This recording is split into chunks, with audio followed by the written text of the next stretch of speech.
بسم اللہ الرحمن الرحیم۔ السلام علیکم ورحمۃ اللہ وبرکاتہ۔ ایک عام آدمی کو عام حالات میں کتنی بار خارش ہوتی ہے اور یہ کیوں ہوتی ہے؟ میرے کہنے کا مطلب یہ ہے کہ جب آپ کو کسی مچھر وغیرہ نے نہیں کاٹا، آپ کو کوئی زخم نہیں آیا یا خارش کی کوئی بیماری یا الرجی نہیں ہے، پھر بھی ہلکی خارش یا کجھلی کیوں ہوتی ہے؟ تو خارش یا کجھلی سے آپ سبھی لوگ واقف ہیں کیونکہ یہ ہر کسی کو ہوتی ہے، لیکن کیا آپ یہ جانتے ہیں کہ آخر یہ ہوتی کیوں ہے؟ یہ انسانی سائنس کا ایسا پہلو ہے جس کے متعلق شاید سب سے کم توجہ دی گئی ہے۔ تو آج ہم خارش یا کجھلی کے پس پشت رونما ہونے والی دلچسپ حقائق سے آپ کو روشناس کراتے ہیں، جس سے یہ سمجھنا آسان ہوگا کہ آخر یہ خارش ہوتی کیوں ہے۔ عام طور پر ایک شخص کو ایک دن میں تقریباً 97 بار خارش ہوتی ہے۔ برطانیہ میں قائم لیورپول یونیورسٹی کے پروفیسر فرانسس میکلون نے BBC ریڈیو 4 کو بتایا کہ مچھر یا دیگر کیڑے مکوڑے اور پودے انسانی جلد پر ٹاکسن یعنی حیوانی یا نباتاتی زہر چھوڑتے ہیں۔ اس زہریلے مادے کے جواب میں انسانی جسم کے مدافعاتی نظام سے ہسٹامین کا اخراج ہوتا ہے، یہ ایک قسم کا مادہ ہوتا ہے، اور اسی کے سبب اعصاب کی جانب سے دماغ کو خارش کا سگنل ملتا ہے، اشارہ مل جاتا ہے اور ہم خارش کرنے لگتے ہیں۔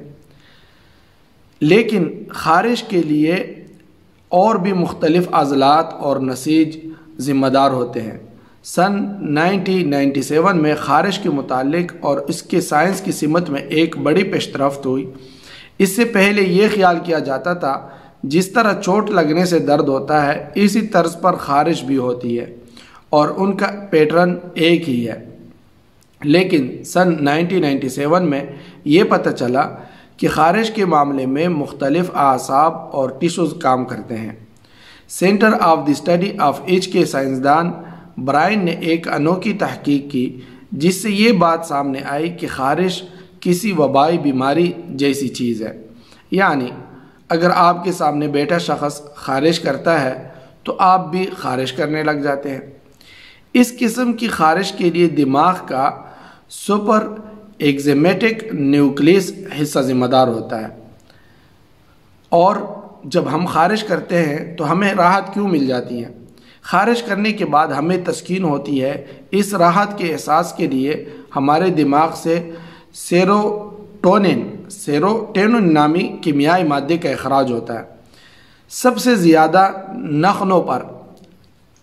ہم ناخنوں پر خارش کرتے ہیں اور اس کا احساس ہوتا ہے، راحت کا احساس ہوتا ہے۔ بہرحال خارش کرنے سے آرام محسوس کیوں ہوتا ہے، اس کے بارے میں ابھی تک سائنسدانوں کو کوئی قطعی جواب نہیں مل سکتا۔ خارش کے ساتھ ایک عجیب بات یہ بھی ہے کہ آپ جس قدر خارش کریں گے یا کجھلی کریں گے، آپ کو اسی قدر زیادہ خارش ہوگی۔ اگر آپ نے یہاں پہ خارش کی تو تھوڑی دیر پھر یہاں پہ کرو گے، پھر یہاں پہ کرو گے۔ یہ ایک قدرتی بات ہوتی ہے اور آپ کو سگنل ملتے جاتے ہیں۔ اور اسی طرح جیسے ہم دیکھتے ہیں کہ ہمارے سامنے بیٹھا شخص بھی کوئی خارش کر لے تو ہم بھی خارش کرنے لگ جاتے ہیں۔ اسی طرح نماز میں خصوصاً یہ بات لوگوں کے ساتھ بہت پیش آتی ہے کہ اگر نماز میں وہ ایک جگہ کی خارش یا کجھلی کر لیتا ہے تو پھر وہ نماز میں شروع ہو جاتا ہے، کبھی ادھر، اور پھر وہ نماز میں صرف خارش سے ہی کھیلتا رہتا ہے۔